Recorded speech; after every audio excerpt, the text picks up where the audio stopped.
the most fundamental question for Africa is there Africa, or is there a fragmented 55 countries in what is purportedly a union, but is an extremely weak organization and is not truly a union yet. So I think Africa's future, to my mind, most importantly, will be determined by the capacity or incapacity of this highly varied continent with its distinct histories, with the colonial legacy, with the 55 national entities, either to unify or not to unify. And to my mind, that's the single most important thing that's needed is African unity. Let me add an obvious point. I'm a pan-Africanist for sure.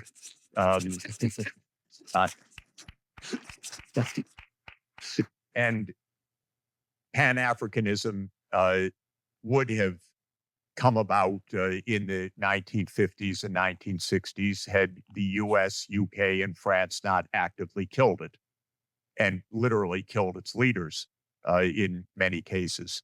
So the failure of African unity is a Western contrivance. It's part of the continuing imperial legacy. The failure of Arab unity is a Western contrivance. The aim was bring down Nasser and bring down Nasserism. And they did in the same way. The United States doesn't want unity anywhere. It doesn't want China, Japan, and Korea to get together. It doesn't want unity in Africa. That might make cobalt more expensive. It might make it harder to exploit the continent. It might make it harder to put in military bases in the continent. And this is true everywhere in the world. Divide and conquer is the essence of imperialist strategy. And so African unity has to be created consciously against the divisions within the continent, but also against the pressures from outside. It's extremely important. It is, to answer your question, the most important determinant of Africa's future. Because if the reforms and the changes and the advances and the energy transformation have to happen 55 separate times, don't count on it. If they happen one time through an Africa-wide strategy, it will happen. So to my mind, this is really important. And this means a couple of things. The leaders, not of every one of the 55 countries, but of major countries in this continent, need to get together to say, we better back up a true union. This is essential.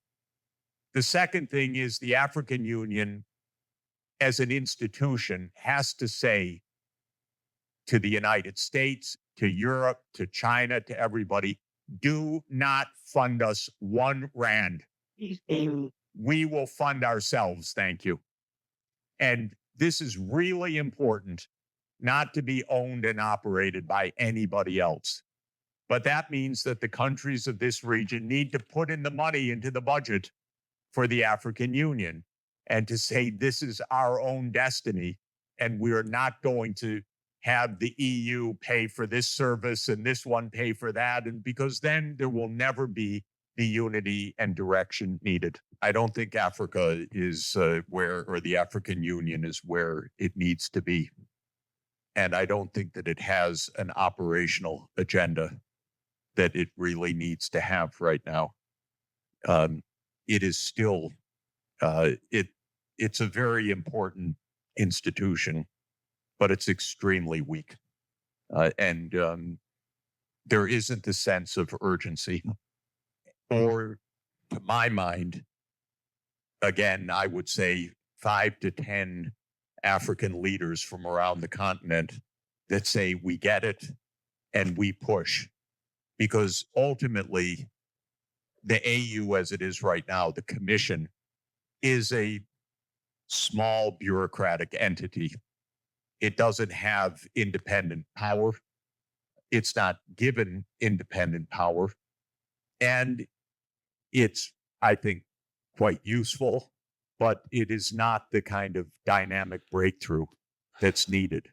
At least to my mind, there should be an overall strategy, not just a Vision 2063, but there should be an active strategy and an African face to the world, very strong, that is backed by the real political powers, which are still at the national level, but backed by national leaders who understand that the fate of their nations depend entirely on the success of the joint effort. And so I don't think that there's fundamental resistance to this, but there is an inertia. The AU is poorly funded. It is, again, bureaucratic. Leaders are faced with daily crises, to be sure. Life is not easy. Most of the attention of a finance minister is either the internal politics or flying to Washington. This is absolutely not the right way to operate. Sad to say, and I mean it again, not as a quip or just as a rhetorical expression.